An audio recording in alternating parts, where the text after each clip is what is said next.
살아계시는 우리 아버지 하나님, 아버지의 사랑과 은혜를 생각하면 감사와 찬양을 드리지 않을 수가 없습니다.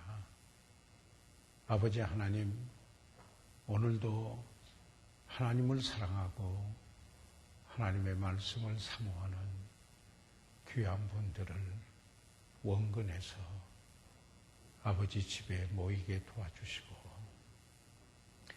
찬양하며 기도하고 또 말씀을 나눌 수 있는 은혜를 저희들에게 주셔서 아버지 감사합니다.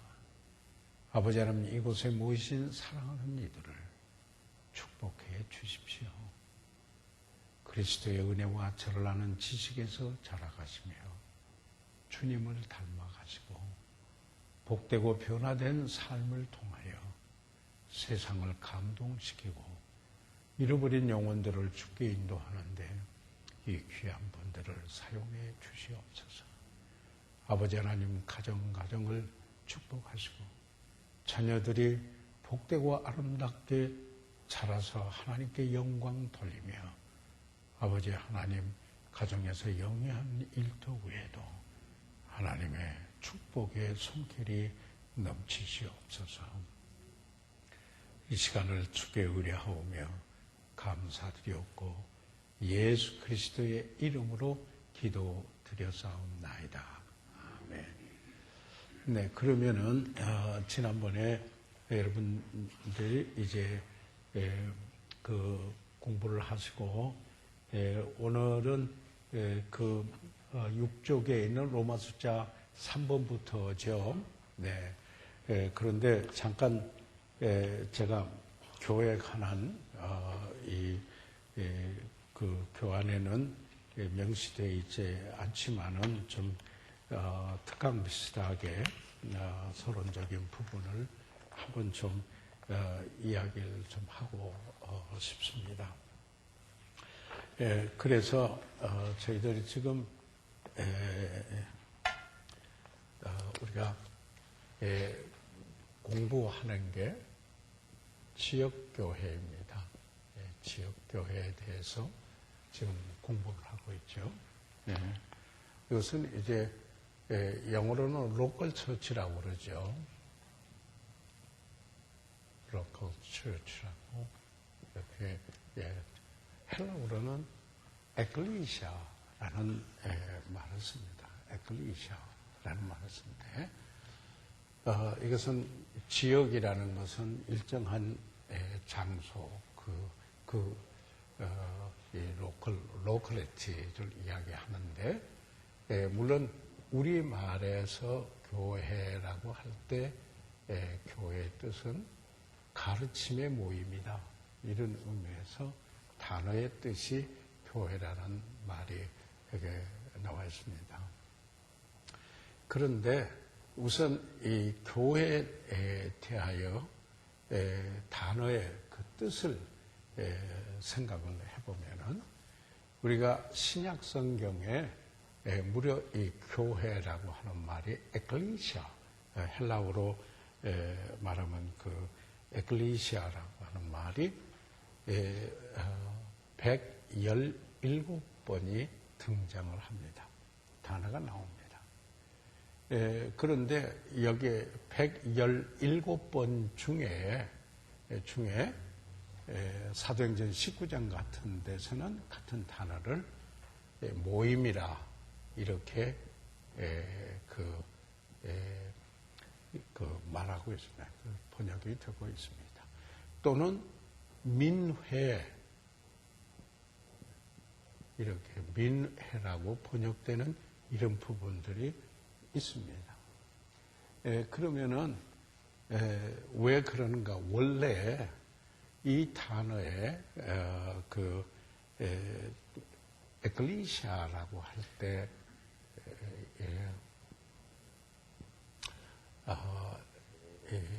에클리시아, 헬라어의 이런 뜻인데요. 이게 여기에서 이 액이라고 하는 이게 있는데 이게 무엇으로부터 이런 뜻입니다. 그러니까 그 from 또는 out of로부터 무엇으로부터라는 것이거든요. 그 다음에 이제 classes라고 하는 단어는 classes죠. 그냥 이건 상관 마시고 그냥 보십시오. 라고 하는 이것은 뭐냐면은 불러낸 물이다. calling. 그래서 calling 이렇게 불러내서 다른 말로 말하면 called out assembly.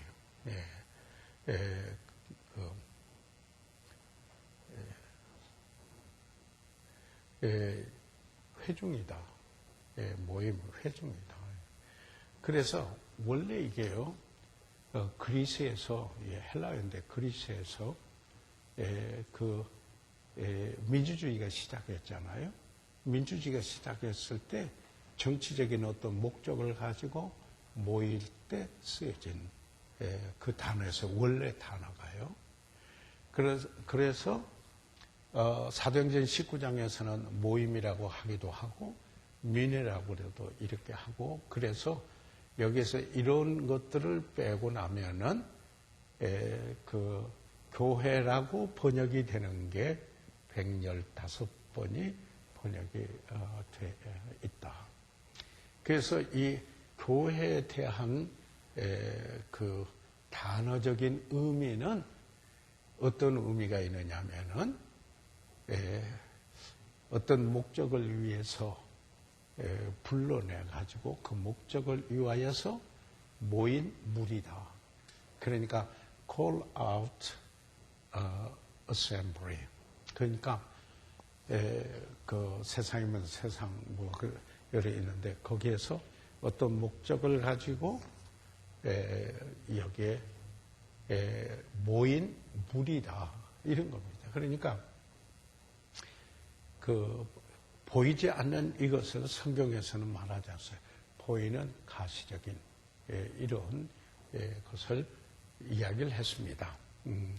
자, 그러면은 이 교회라고 하는 단어의 에클레시아라고 했을 때 영어로는 church인데 영어로 이 교회라는 단어가요 3세기에 생겼어요.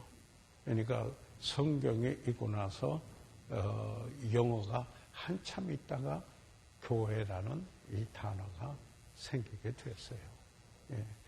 그래서 원어에서 여기 하는 거는 교회 하면은 모임 이런 의미가 있어. 어디서는 아직도 어떤 형제 모임 같은 데서는 교회라고 쓰지 않고 모임이라고 많이 쓰는 이런 거예요. 그게 이제 그 단어의 뜻 때문에 그래요. 자, 그러면 이것은 단어의 뜻을 봤어요. 우리가 어떤 거 볼 때 단어의 뜻이 있는가 하면은 그 다음에 명제적인 의미가 있어요. 그러면 일반적으로 성경에서 단어는 교회라고 할 때 이런 뜻인데 성경 전체를 통해서 교회라고 말할 때 명제적인 의미, 그러니까 또는 신학적인 의미, 이렇게 이야기를 할 수가 있습니다. 명제적인 그 의미는 무엇이냐?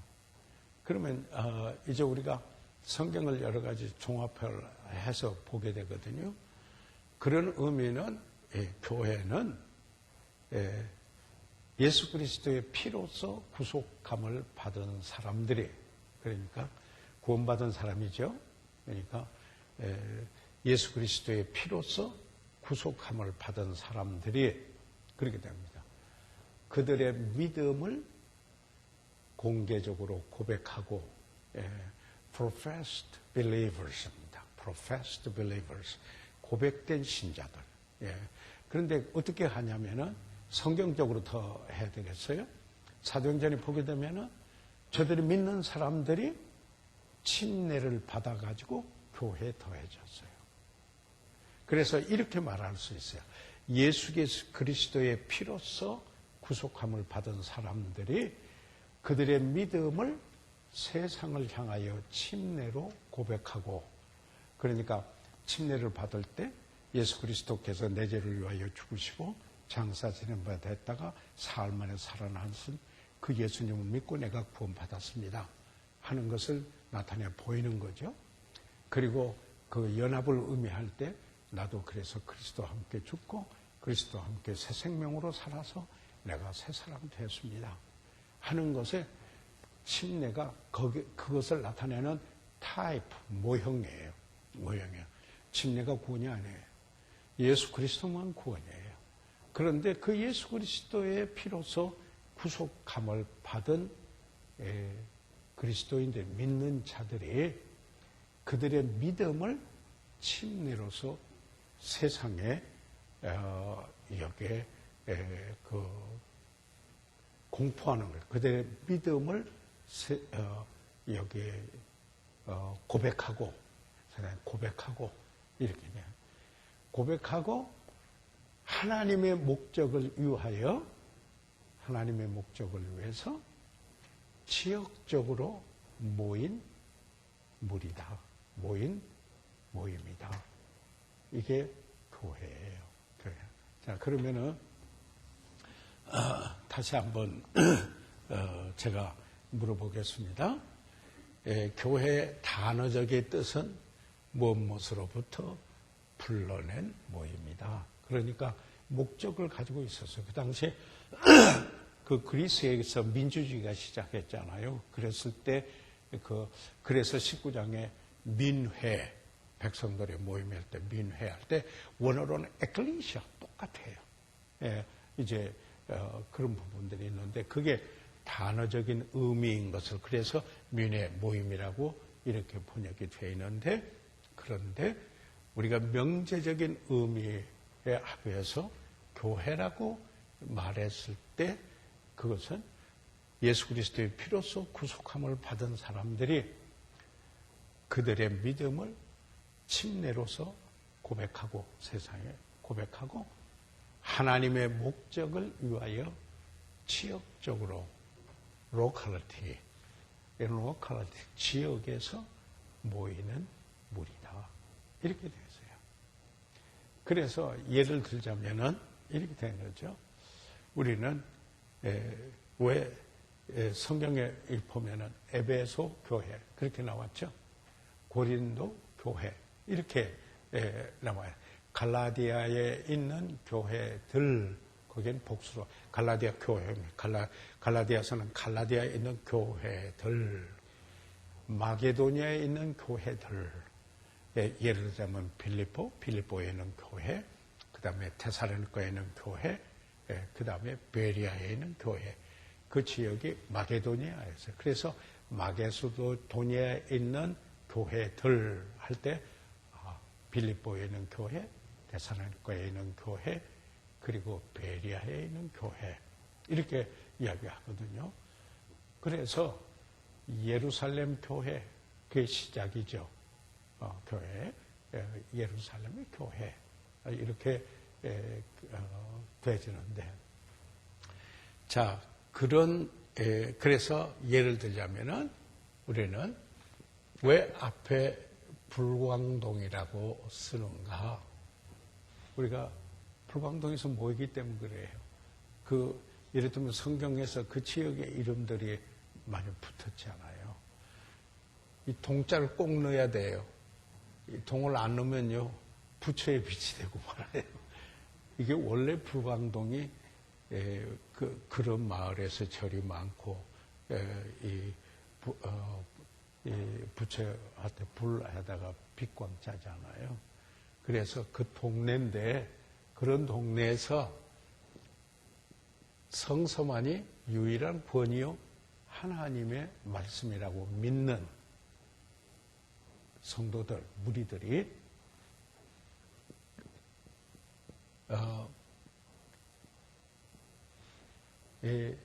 성서적인 침례 교도들의 그들의 신앙을 물러받은 특징을 가진 그들의 교회 모임이다. 이렇게 되는 거죠. 그러니까 주 예수 그리스도의 보혈로서 구속함을 받은 그들이 침례로 세상의 믿음을 고백을 하고, 그리고 불광동에서 모인 하나님의 목적을 위해서 모인 무리들이다. 이게 우리 정체성이에요. 우리 아이덴티티. 그래서 어느 분이 불광동 성서 침례교는 도대체 어떤 교회예요? 이렇게 물어보면 저는 이렇게 말해요. 잘 들으세요. 제가 설명을 하겠습니다. 불광동 성서 침례 교회입니다. 그러니까 지역이죠. 예. 그들의 믿음의 바탕이 성서. 예. 그래서 그들의 신앙을 침례로 복음적인 신앙 고백을 하고, 하나님의 목적을 위해서, 어떤 목적을 위해서 모인 것이 에클리시아, 이 원어 단어의 뜻이에요. 그래서 하나님의 목적을 위해서 우리가 모이는 여기에 교회이다. 이게 이제 명제적 교회 의미입니다. 명제적이에요. 그러니까 단어의 교회라는 뜻하고, 그리고 명제적 그 의미하고, 그래서 우리가 공부하면서 그러니까 지난번에 여러분 공부하셨죠? 이건 예배당이지 이게 교회는 아니잖아요. 예? 이게 예배당이죠. 기도하는 집. 예. 그래서 예배를 드리기 위하여서 하니까 예배당. 당은 집당자거든요. 그러잖아요. 그러니까 이런 거 아니겠어요? 여러분들이 바로 교회로 모인 거죠. 그러니까 건물이 아니고 어떤 교파가 아니고 여기에 구원받은 여러분들이 불광동에서 하나님의 목적을 위하여 여기에 모이신 여러분이 교회입니다. 아멘. 그래서 이런 말이 있어요. 우리가 definition, 정의를 잘 내려놔야 돼요. definition, 이 정의가 바라야 돼요. 정의가 바르면은 방향이 달라지게 돼요. 디렉션이 생겨요. 근데 이 정의가 잘못되어지면 이리 가도 되고 저리 가도 되고 그래요. 그런데 우리가 이 바른 정의를 가지고 있으면은 right definition 그래요. 그래서 그러면 right direction, 바른 방향으로 정의에 따라서 우리가 가고자 한다. 이렇게 된 거죠. 그래서 보세요. 성경은 디모데후서 3장 16절, 17절에 보면은 성경은 하나님의 감동으로 된 것으로. 그렇죠? 그러니까 뭐예요? 그 교훈과 닥트린, 가르침이에요. 그 다음에 책망과 뭐가 잘못됐으면 어디서 잘못했는가 이야기야. 그래서 바로잡음과 바로잡아서 의로 교육하기 유익해서 하나님의 사람으로 온전케 한다. 그래서 항상 우리는 그 단어의 뜻이 무엇이고, 그리고 명제적인 정의가 의미가 뭔가. 그래서 교회는 하나님의 목적을 위하여서 있다. 모인 무리다. 누가? 구원받은 사람이 어디 지역적으로 모이는 무리들이다. 이렇게 생각하는 거죠. 그러니까 그것은 우리가 예배드리기 위한 처소, 이제 이를테면 이 자체가 물론 우리가 교회 간다 이제 이렇게 해서 일반화돼 가지고 이야기를 하지만은 정확하게 말한다면은 우리 모임에 간다. 이게 이렇게 되는 거죠. 이게 이제 원래 단어의 뜻으로 본다면은 그런 겁니다.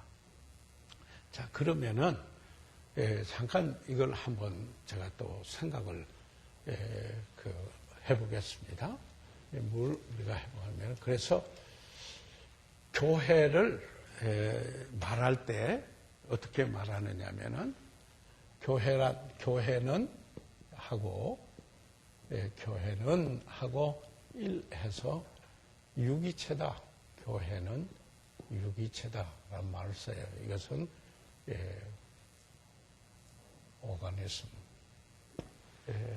이것은 유기체다. 오가니즘이다. 이것은 생명체다. 그런 뜻이에요. 생명체다. 이런 얘기예요. 그러니까 여기에 교회는 생명이 있는 모임이다. 그렇게 되는 거죠. 그런데 그런 유기체가 생명에 나타나기 위해서 조직되어 있는 공동체다. 이렇게 이야기를 하게 돼요. 그것을 우리는 오가니제이션이라고 그러죠. 오가니제이션이라고 그래서. 자, 우리가 교회 단어의 뜻을 보았죠. 그리고 명제적 뜻을 우리가 생각을 해 보았습니다. 그런데 그 교회의 성격을 보니까 생명체요. 건물 이런 게 아니고 생명체인데 그 생명이 나타나는데 여기에 기능을 할 수 있는 조직체다. 이 조직체라고 이래 넣으셔도 괜찮습니다. 이렇게. 이게 조직이 된다. 자, 그러면서 지금 제가 오늘 서론적으로 이 교회가 돼서 이 교회에 대하여 좀 서론적인 특강을 좀 이렇게 드리고 있거든요. 하고 있는데 아까 뭐랬어요? 에클리시아라는 말 뜻이 불러낸 불러낸 사람들, 무리들이라 어셈블리 회중이라 그랬죠. 그런데 뭘 위해서 불러냈어요? 어떤 목적 때문에 불러낸 사람들이에요. 그래서 교회는 반드시 그 교회를 이루고 있는 목적이 있어요. 반드시 목적이 있다 하는 이야기예요. 그런데 그렇지 않으면은 교회 아니에요. 그런데 그 목적이 어떤 목적인가? 하나님의 목적을 위하여. 이렇게 됩니다. 하나님의 목적을 위하여서 이에서 모인 사람들이에요. 재밌게 놀자고 모인 사람들이 아니에요. 그렇잖아요. 그저 오락하고 그냥 취미 생활하고 같은 저게 그냥 서로 유익이 되게 하고 그런 게 아니에요. 하나님의 목적을 위하여. 우리 그리스도인의 삶이 여러분 뭐죠? 왜 우리가 그리스도인이 존재하는가? 그 존재의 목적이 뭐예요? 우리가 먹으나 마시나 사나 뭐예요? 하나님의 영광을 위해서 산다. 장로교 같으면요, 그 학습받을 때 제1호 질문이에요. 그 얘기를. 왜 삽니까? 질문을. 우리는 하나님의 영광을 위해서 사는 사람입니다. 예. 그래서 고린도전서 10장 31절에 그 다음에 32절에 우리는 그래서 유대인이나 헬라인이나 하나님의 교회에 거치는 자가 되지 말고 거기에 그래서 그들이 넘어지게 하는 자가 되지 않고 다른 사람의 유익을 구하여서 그들로 하여금 복음을 들었을 때 그 마음에 열고 구원받도록 하기 위한다. 이것을 이야기를 하고 있어요. 그래서 항상 우리 염두에 둬야 되는 것은 교회는 생명체로서 그 생명이 나타나는 조직체이다. 그런데 반드시 하나님의 목적을 위해서 있는 것이다. 이렇게 이야기를 해요. 그러면은 하나님의 그 목적을 위하여서 그 교회가 목표를 가지고 기능을 하게 돼요.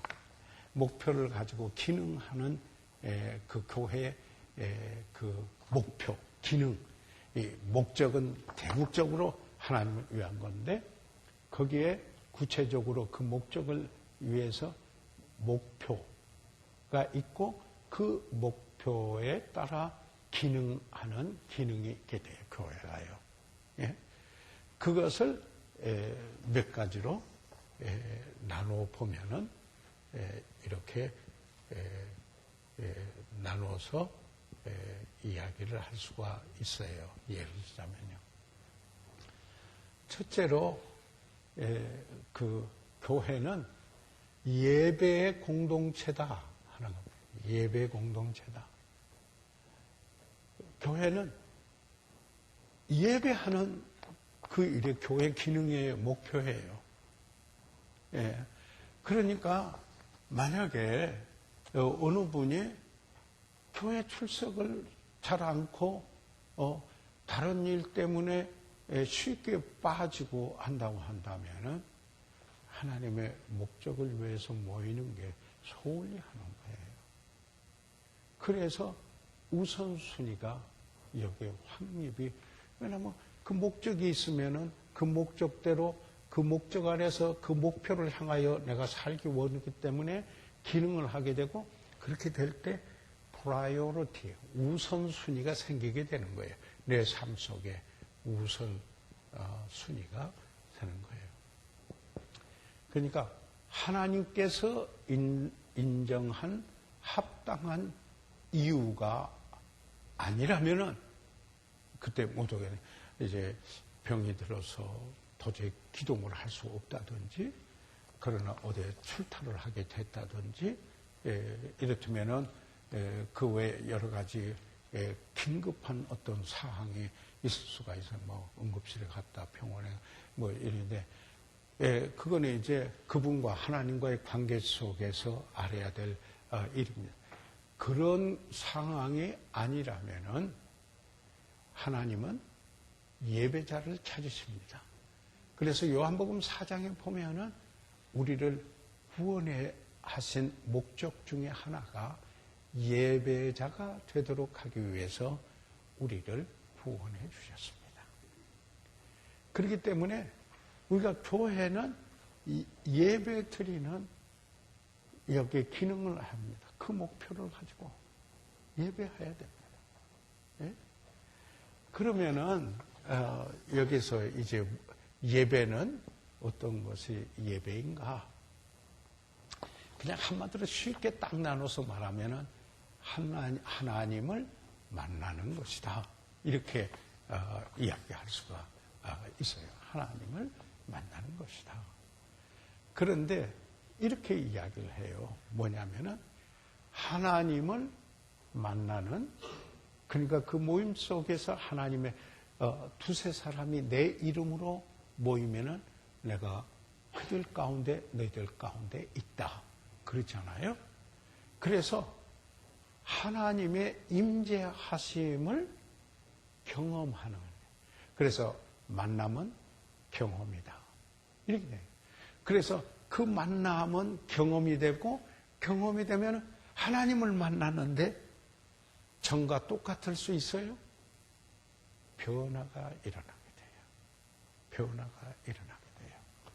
그래서 자, 이 예배의 또 단어의 의미를 말하면은요, 어떻게 했냐면은 엎드려 구부려 절한다, 그런 뜻이고요. 그 다음에 이런 있어요. 히브리어나 헬라어 성경에도 보게 되면은 특별히 그 헬라어에서는 그 사람의 그 손에나 발에다가 입을 맞춘다 그랬어요. 그러니까 그 전에 그 왕조 있을 때 서양 문화에 보면은 어떻게 돼요? 왕의 손을 내면은 그 앞에 무릎을 딱 꿇고 그 손에다가 입을 맞추는 거. 그게 예배예요. 단어가 예배예요. 그런데 섬김이라고 하는 의미도 또 있어요. 또 다른 단어인데 예배라고 이야기를 하는데요. 자, 이런 단어인데 명제적인, 그러면 신학적인 예배의 뜻은 무엇인가? 이런 거예요. 하나님의 모든 속성, 모든 속성이면은 비공유적 속성이 있고요. 공유적 속성이 있지요. 이렇게 보면은. 그럼 뭐냐면 이거는 하나님은 전능하신 하나님이다. 전지하신 하나님이다. 편지하신다. 그리고 영원하시다. 불편하시다. 이건 하나님에게만 있었어요. 그런데 그 하나님은 사랑이시다. 선하시다. 자비하시고 친절하시다. 이렇다면은 우리가 구원받으면은 성령께서 우리 안에서 역사하시기 때문에 그의 그 속성이 우리에게서 새 사람을 통해서 성령의 역사를 통해서 우리에게 나타납니다. 신의 성품에 참여하는 자가 됩니다. 이게 공유적 성, 그래서 사랑하고 뭐 이런 거죠. 자, 이런 하나님의 모든 속성에 대하여서 여기에 반응함으로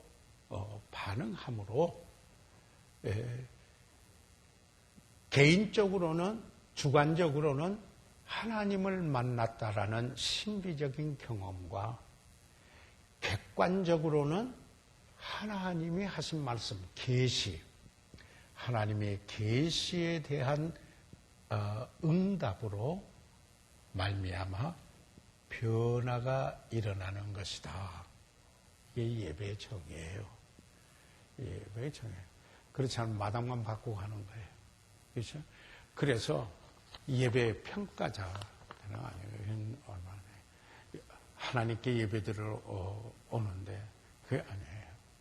그러니까 정말 하나님의 말씀에 우리가 응답하여서 개인적으로는 하나님을 만났다는, 주관적으로는 하나님을 만났다라는 그 신비적인 경험과 객관적으로는 그의 계시에 응답함으로 내 삶의 변화를 가져왔다.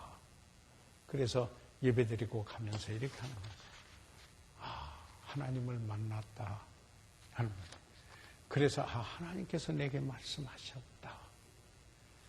그래서 어떤 부분, 어느 부분의 변화를 경험하고 가는 거예요. 그게 뭐라고요? 예배예요. 여러분, 교회는 예배의 공동체예요. 그러니까 이게 소홀히 되면 안 되죠. 소홀히 되면. 예, 그런데 모든 것 다 하고 시간이 나면은 교회에 와서 모임에 와서 예배한다. 하나님 보실 때 어떨까요? 예. 아니, 우리는 여러 가지, 우리는 다 이해를 못해요. 다 형편과 처지를 알 수 없어서 쉽게 판단할 수 없어요. 그러나 하나님이 보실 때 이게 중요한 것이다. 이 사실을 우리가 생각해 볼 필요가 있지요. 그래서 이 교회는 예배의 공동체다. 하나님은 예배하는 자를 찾는다 하는 게 첫 번째 나왔어요. 두 번째, 교회는 교육이에요. 교육. 일반적이 아니라 말씀의 교육이에요. 그래서 가르침, 말씀의 가르침이라고 그래요. 말씀의 사도의 가르침을 받아. doctrine, 가르침. 그래서 교회는 여기에 성경에는 사도의 가르침을 받아 이렇게 말했고 교훈이라는데 instruction이에요. 다시 말해서 뭘 가르치는 건가? 하나님의 말씀에 대한 가르침이 있어야 돼요. 예. 하나님에 대한 말씀의 가르침이에요. 여러분, 이 교육이라고 할 때 이 교육은 이런 말이에요. 교육은 반복된 학습이다 하는 말을 해요. 반복된 학습이다. 이런 거예요. 그래서 반복해서 자기 것이 될 수 있도록 실천하도록 가르치는 것이다. 그래서 재밌는 영어의 단어가 있어요. 이거는 지도자에게도 요구되는 자질 중에 하나인데 이런 teach, 가르치다는 말이죠. 그런데 ability라는 말이 있어요. 그러면 이건 가르치다 하고 ability는 능력을 말하잖아요. 그러면 가르치는 능력이라 이런데 아니에요. 이거는 반대예요. 학습력을 말해요. 배우려고 하는 능력이에요. 배우려고 하는 게 teachability예요. 그래서 영어에 teachable 할 때 가르치기를 잘하는 그런 말이 아니에요. 무슨 말이냐면 배우려고 하는 사람 이런 뜻이에요. 이 영어의 단어가 참 묘하죠. 그래서 이렇게 말해요. 리더는 배우기를 멈출 때 그 영향이 끝난다. 자기 자신, 그 배우기를 멈출 때. 그래서 심지어는 이런 말을 써요. 제가 이제 강의하니까 이런 말을 해요. 여러분이 한번 leader is a leader. 이게 무슨 말이죠? 여러분 쉽게 하자면 책을 읽는 사람이 지도자다. 이렇게 말이에요. 그래서 reader is leader 라고 이렇게 이야기해요. 그러니까 자기가 배우기를 그만두면은 영향력이 멈추게 돼요. 그래서 교회는 끊임없이 하나님의 말씀에 대한 교육을 하는 기능을 해야 돼요. 그래서 여러분이 여기 앉아 계시고 제가 이 자리에 있습니다. 아멘. 그래, 왜 그런가? 여러분, 이게, 이런 교육이 없으면은, 중요한 것 중에서 뭐 하냐면은, 안정된 믿음을 못 가져요. 이 성경 교육이 없으면은, 안정된 믿음을 못 가지고, 자기의 감정이나 기분이나 여건에 따라서 흔들리고 변화돼요. 그러나 하나님 말씀을 교육을 하게 되면은 stability, 이 성경에 이 안정된 settled 하는 이 stable하는 믿음을 갖게 되는 거예요. 그래서 교회는 그 기능은 반드시 말씀에 대한 교육이 있어야 돼요. 그래서 주일날 예배 있고 수요일날 모이지만은 화요 공부가 있고 또 목요 공부 있고 오늘 저녁에 전 또 야간 성경학교 해야 되고요. 내일 아침에 초창 기도해서 또 말씀 가르쳐야 돼요. 그 일을 해요. 왜 교육을 하는가? 여기에 있는 건 뭐냐면 시련의 때 요동하지 않도록 해요.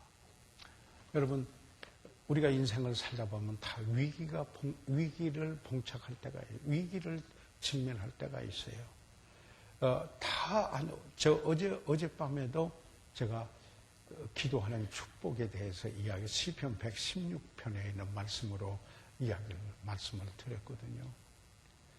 왜 그러냐면 위기에 처할 때 기도할 수 있는 축복 하나님이 건져주시다. 기도는 관계다. 그래서 응답해 주신 그분과 사랑의 관계를 이루게 된다. 기도의 축복입니다. 그런데 그 기도는 정말 기도하는 사람은 감사합니다. 겸손한 교만한 사람 기도 하나예요. 그러나 참으로 기도하는 사람 겸손하고 은혜를 알고 그리고 감사하다. 어젯밤에 했어요. 그러니까 우리가 모일 때마다 그때 하나님 주시는 말씀이 있어요. 할 수 있는 대로 모이기에 힘쓰는 이유가 바로 거기에 있어요. 그 말씀 또 그 말이다. 아니에요. 여러분, 그때 성령께서 우리에게 말씀하시는 말씀이 있어요. 아멘. 그래서 이렇게 되면은 분별력을 갖게 돼요. 말씀을 하게 되면 영적인 분별력이 생겨요. 영적인 분별력이 생겨요. 그러면서 어떻게 하게 됩니까? 성경적 가치관이 확립돼요.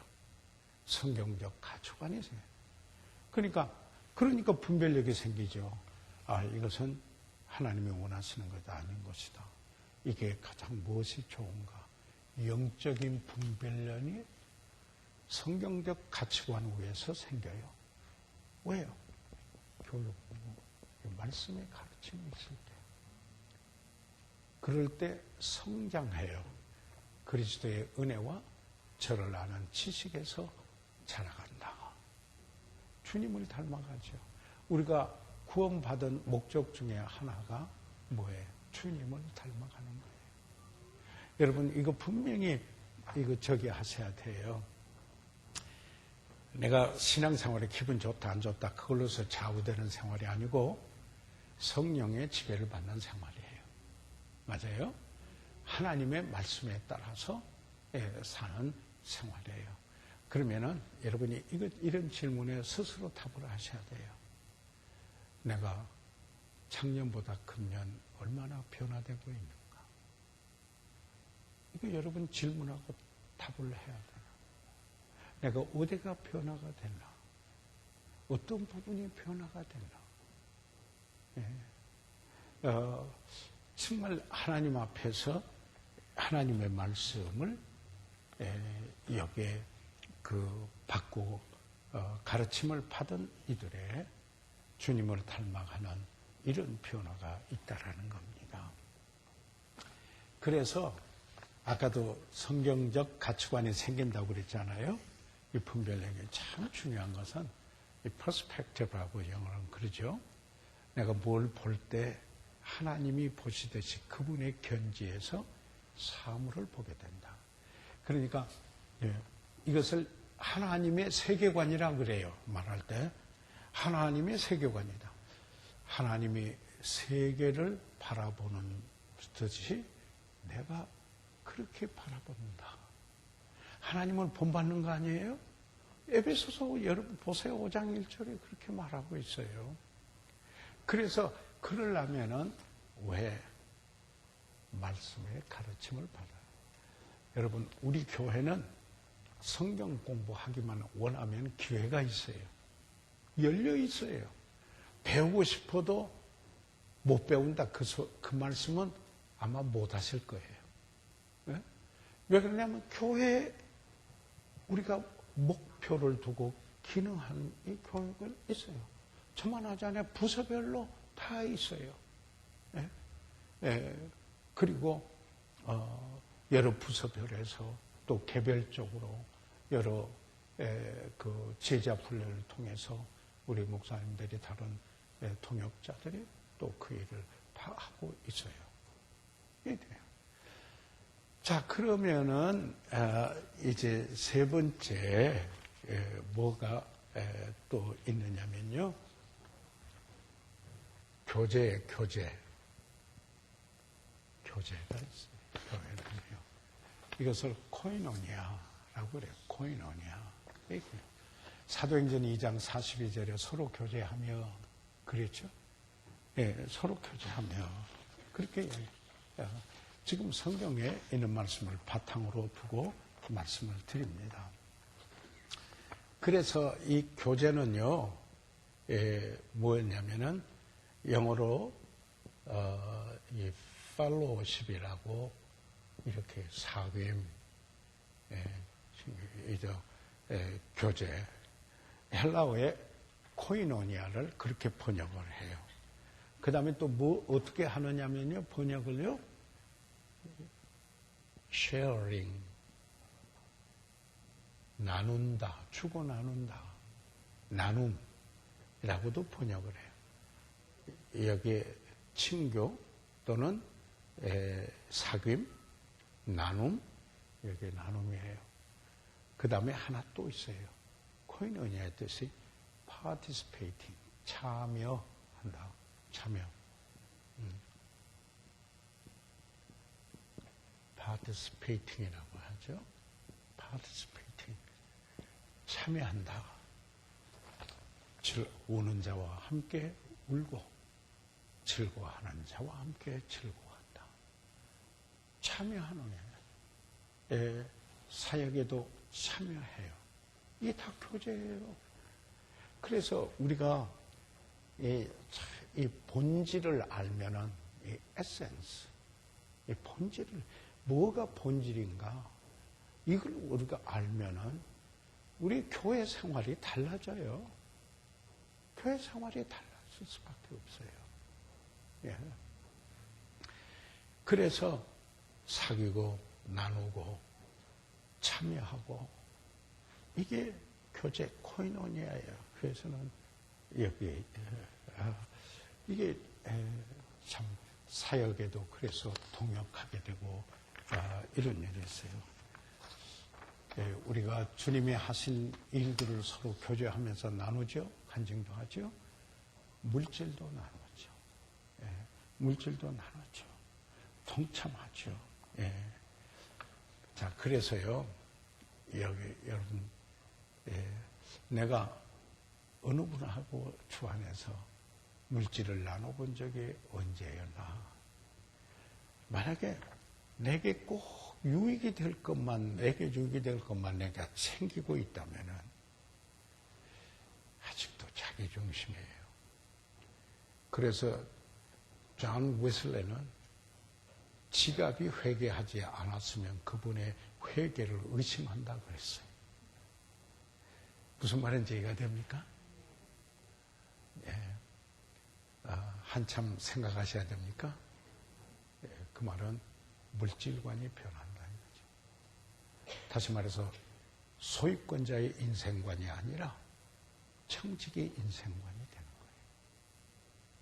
그래서 죽어나누는 사람이 돼요. 항상 나에게 유익이 될 것이 무엇인가의 관점에서만 하질 않아요. 늘 나눠야 돼요. 그래서 주님 앞에 드리죠. 분명히 11조는 안 하면은 하나님이 도적질하는 거라고 그랬어요. 예를 들면. 그러니까 하나님과의 관계 속에서 진정성, 이게 그냥 내가 말로만 하는 신앙생활인가? 얼마나 진정성이 있는가? 이런 게 의미가 있는 것입니다. 여러분 어떤 어려운 형편에 있는 사람이나 마음 상하는 분이 있으면은 compassionate, compassion, 그 영어에 불쌍히 여긴다 할 때 compassion이라고 그래요. 그러면요, 이 합성어인데 이건 together, 함께라는 말이에요. 패션은 바로 고난이라는 뜻이죠. 패션은 고난에 동참하는, 그분의 고난에 동참하는. 그렇게 해서 그를 세워주고 또 예를 들면은 이 교제를 통해서 세워지는 분들을 많이 저는 목회하면서 봐요. 이 가운데도 있으세요. 교제에서 성도들을 세워져. 이게 바로 세 번째 교제가 되는 겁니다. 자, 네 번째 보는 것은 전도와 선교. 이 복음 전도와 선교. 이건 사역의 본질이에요. 이거 안 하면은 본질적인 사역을 안 하는 거예요. 그래서 물론 여기다가 복음 전도라는 말을 내죠. 복음 전도. 전도라고 하는 것은 동일한 문화권에서 복음 전하고 예수님 전하는 걸 전도라고 그러고, 선교는 타 문화권, 언어도 다르고 문화도 다른 곳에서 가서 복음을 전하는 것. 그런데 이것은 주님의 지상 명령에 제일이 들어가요. 너희는 가서 모든 족속으로 제자를 삼는데 그러기 위해서 먼저 가라. 후령하라. 그리고 아버지와 성령의 이름으로 침례를 주고 그 다음에 내가 분부한 모든 것을 가르쳐 지키게 하라.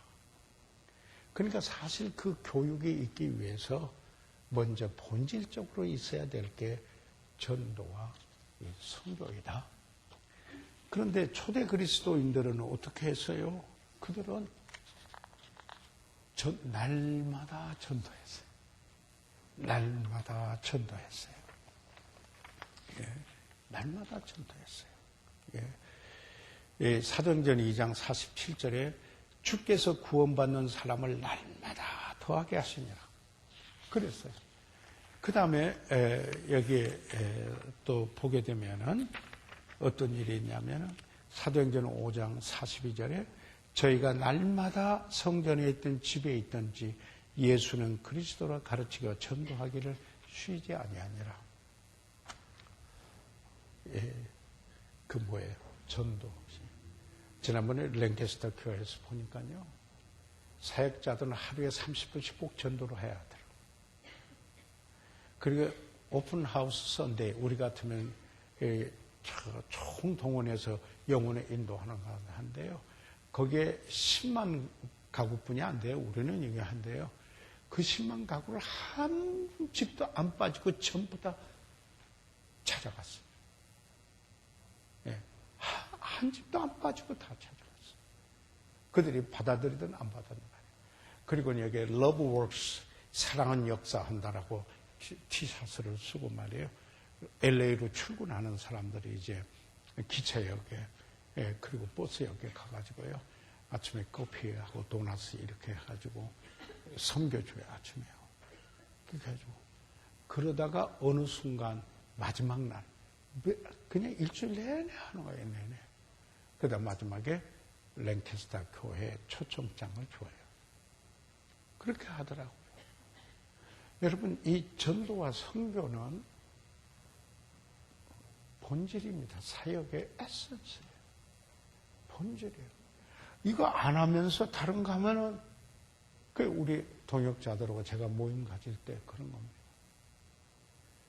우리는 여기에 모이고 있는 성도들을 잘 세워야 될 책임도 있지만 우리는 1차적으로 잃어버린 영혼을 주님 앞에 인도해야 될 책임이 있다. 인도해야 할 책임이 있다.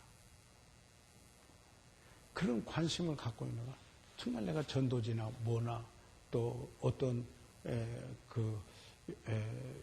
전에 같으면은 아니 지금 막 자가용으로 많이 다니까지만 옛날에 버스 다니고 이 지하철 타고 이렇게 되면은 전도지 줄 수 있는 기회가 많거든요.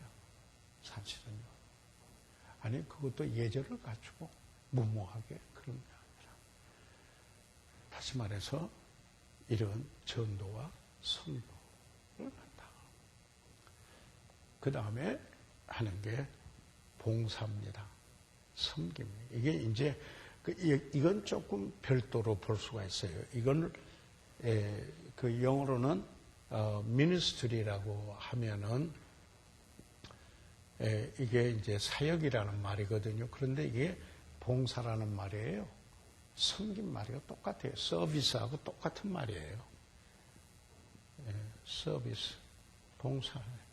그러니까 이 전체를 봉사의 일을 하게 하는 거예요. 그러나 어떤 지역 사회에 그 섬기기 위해서 여기에 하는 섬김을 그 교회가 그 지역에 있기 때문에 그 지역에 유익이 되는 일이 있어야 돼요. 아멘. 거기에 관심을 대요. 나몰래 하고 우리는 여기에 있으니 다른 사람 여기에 사는 사람 상관도 없어요. 이런 게 아니에요.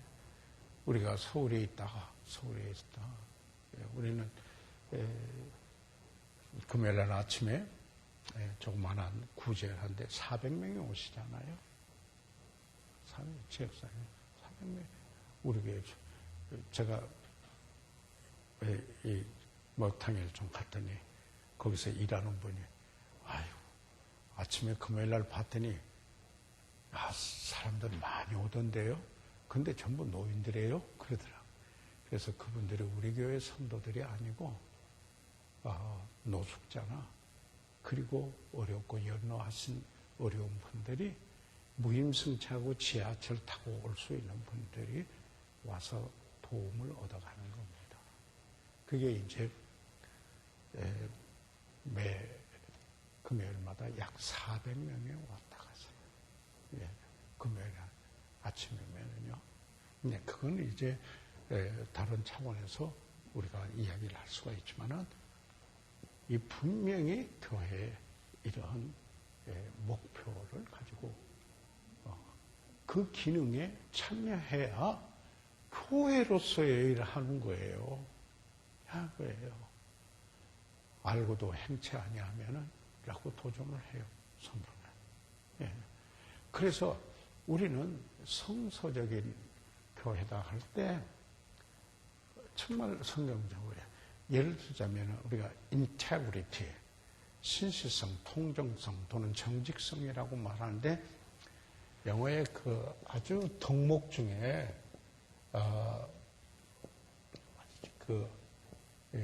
중요한 영어의 integrity.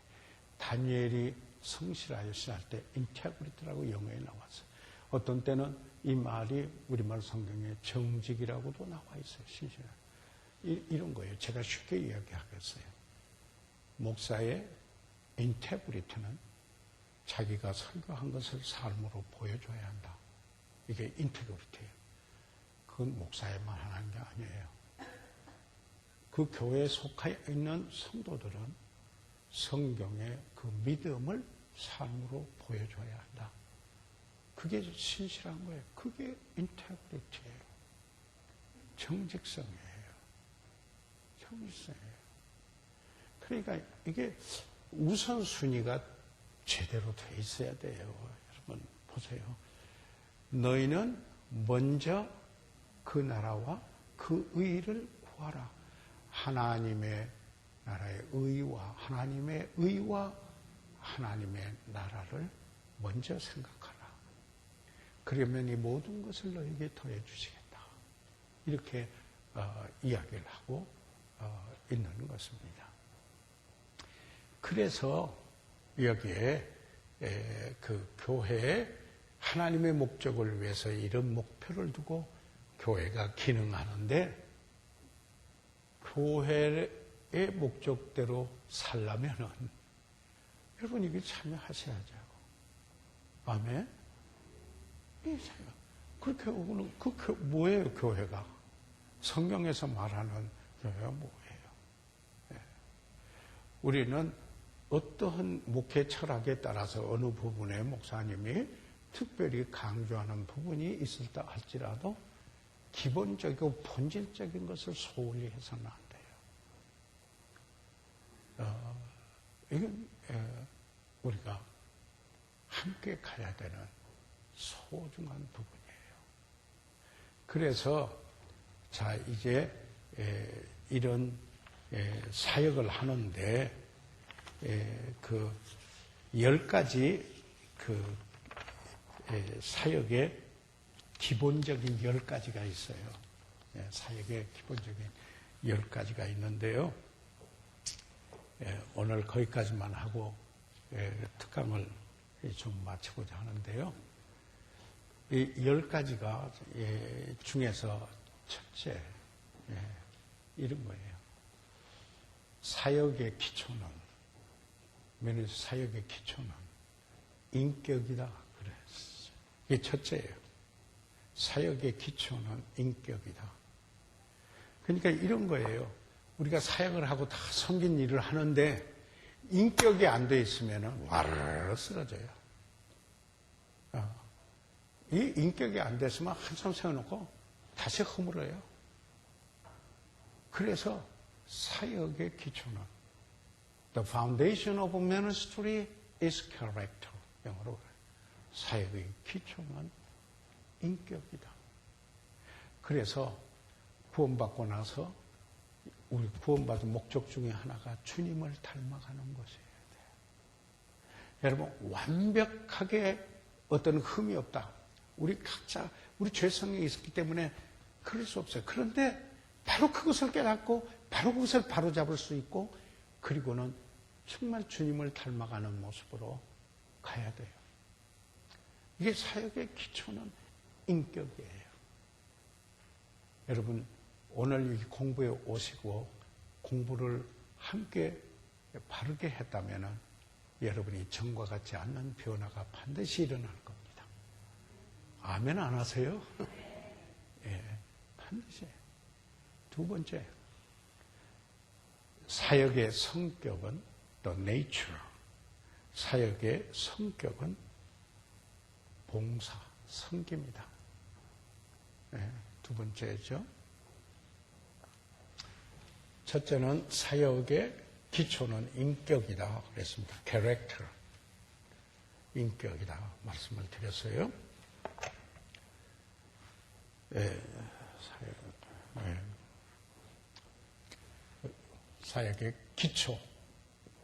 사역의 기초는 인격이다 말씀드렸습니다. 두 번째, 사역의 성격. 사역은 도대체 어떤 성격을 가지고 있는가? 네이처예요, 네이처. 성격은 이것은 섬김이에요, 섬김, 봉사, 서비스예요.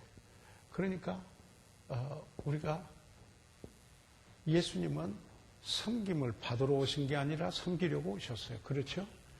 그러니까 교회는 섬김을 받으려고 하는 것이 아니라 섬기는 사역장이어야 돼요. 맞아요? 예. 그래서 여기에 그 다음에 세 번째로 보는 것은 사역의 동기예요. motive. 왜 사역을 하는가? 그 동기. 그거는 사랑 때문에 해야 돼요. love. 사랑하기 때문에. 다른 목적이 되면 내가는 안 돼요. 하나님을 사랑하기 때문에 하나님 섬기세요. 형제 자매를 섬기는 동기가 사랑하기 때문에 거기에서 나중에 내가 어떤 유익을 보고자 하는 이런 동기가 아니에요. 사랑이 학교 같으면 시험 봐요. 꼭 중요한 문제가 구이서야 한다고요. 시험 볼까요? 네 번째, 그러면은 사역의 수단은 무엇인가? 사역의 수단 희생이에요. 희생이 sacrifice. 희생이 없는 사역이 이루어질 수가 없어요. sacrifice. 예. 절대 어떻게 해야 돼? 그 사단은 vehicle, means, 희생이에요. 그 다음에 다섯 번째, 사역에 권위가 있어요. 권위. 사역은 항상 권위가 있어요. 섬기는데 권위. authority라고 그러죠. 권위가 있는데 그 권위는 사역에 섬기는 데는 권위에 복종이 있어야 돼요. submission이에요. 군대에서 복종이에요. submission해야 돼요. 하나님 말씀에 대해서 복종해야 돼요. 하나님이 세운 하나님의 사람에 대해서 그리고 그에게 위임된 권위가 있는 사람에게 복종하고자 해야 돼요. 그래야 미니스트리 섬김, 사역이 되어지는 거죠. 그렇지만 그러지 않으면 안 돼요. 그리고 그 다음에 여섯 번째, 사역의 목적이 뭡니까? 사역의 목적은 틀림없이 하나님께 영광이 돼야 돼요. 이거는 하나님께 대한 영광이야.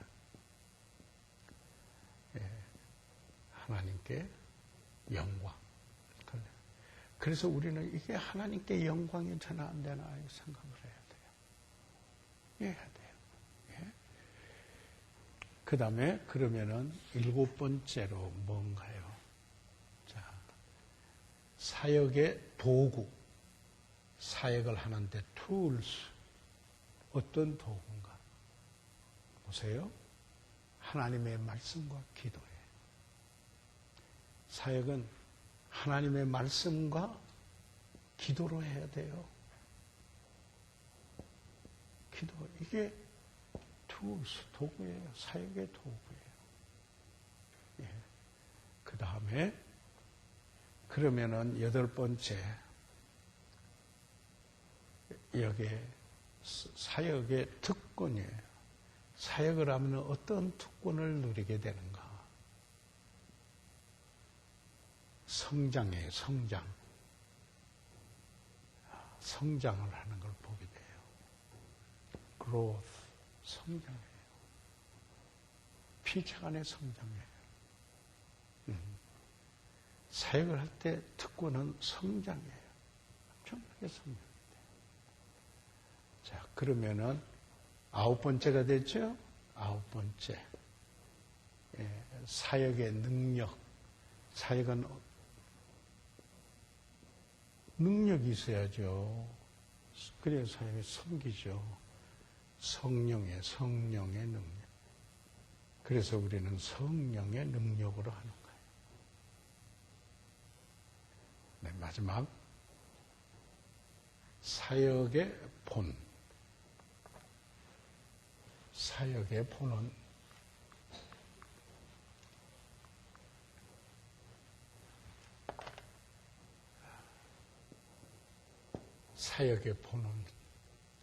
예수 그리스도예요. 예수 그리스도.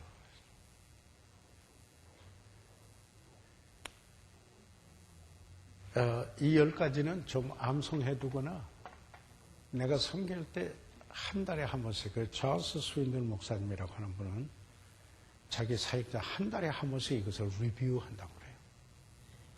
왜냐하면 바로 하기 위해서.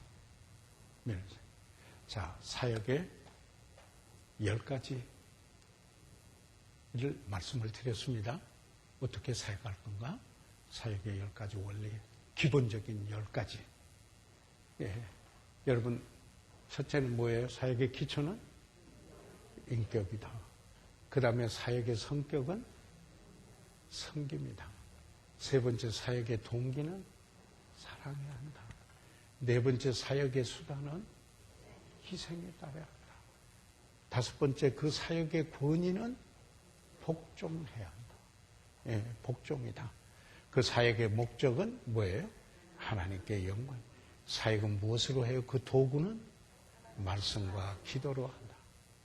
사역에서 하면서 누리는 특권은 뭐예요? 성장이다. 그런데 그 사역의 능력은 어디서 와요? 성령에서 와요. 그런데 이 사역에서 우리가 받아야 될 본은 누구셔요?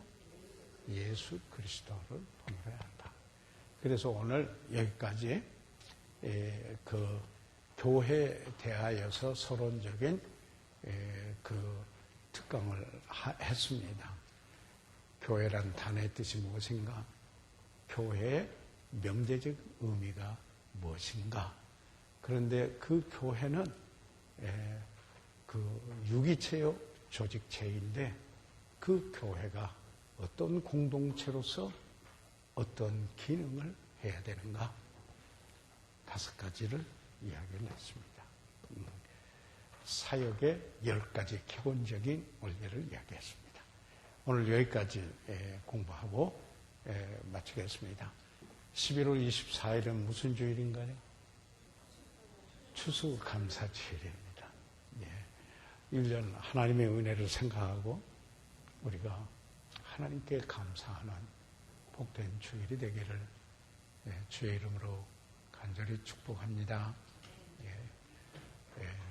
그러면은 기도하고 마치겠습니다. 살아계시는 우리 아버지 하나님, 오늘 여기에 하나님을 사랑하고 말씀을 사모하며 그리스도의 은혜와 저를 아는 지식에서 자라가기 위한 귀한 우리 성도들이 여기에 모였습니다. 원근에서 오셨는데 하나님 이 시간이 복된 시간이 돼서 이제 정말 하나님을 만나는 시간이, 말씀의 가르침을 받는 시간이 돼서 삶의 변화가 돼서 성도를 온전케 해서 사역을 하며 교회를 세우는 일에 이 귀한 분들을 사용해 주시옵소서. 이 귀한 분들에게 건강도 주시고 아버지는 가정의 필요대로 만나 주시옵고 개인의 영적 삶의 필요대로 만나 주시옵고 그 자녀들도 축복해 주시며 가정의 일터도 축복하시옵소서. 우리 교회가 그러므로 성서적으로 복되고 아름답게 세워져 가도록 도와주십시오. 감사하며 예수 그리스도의 이름으로 기도했습니다. 아멘. 이상 마치겠습니다.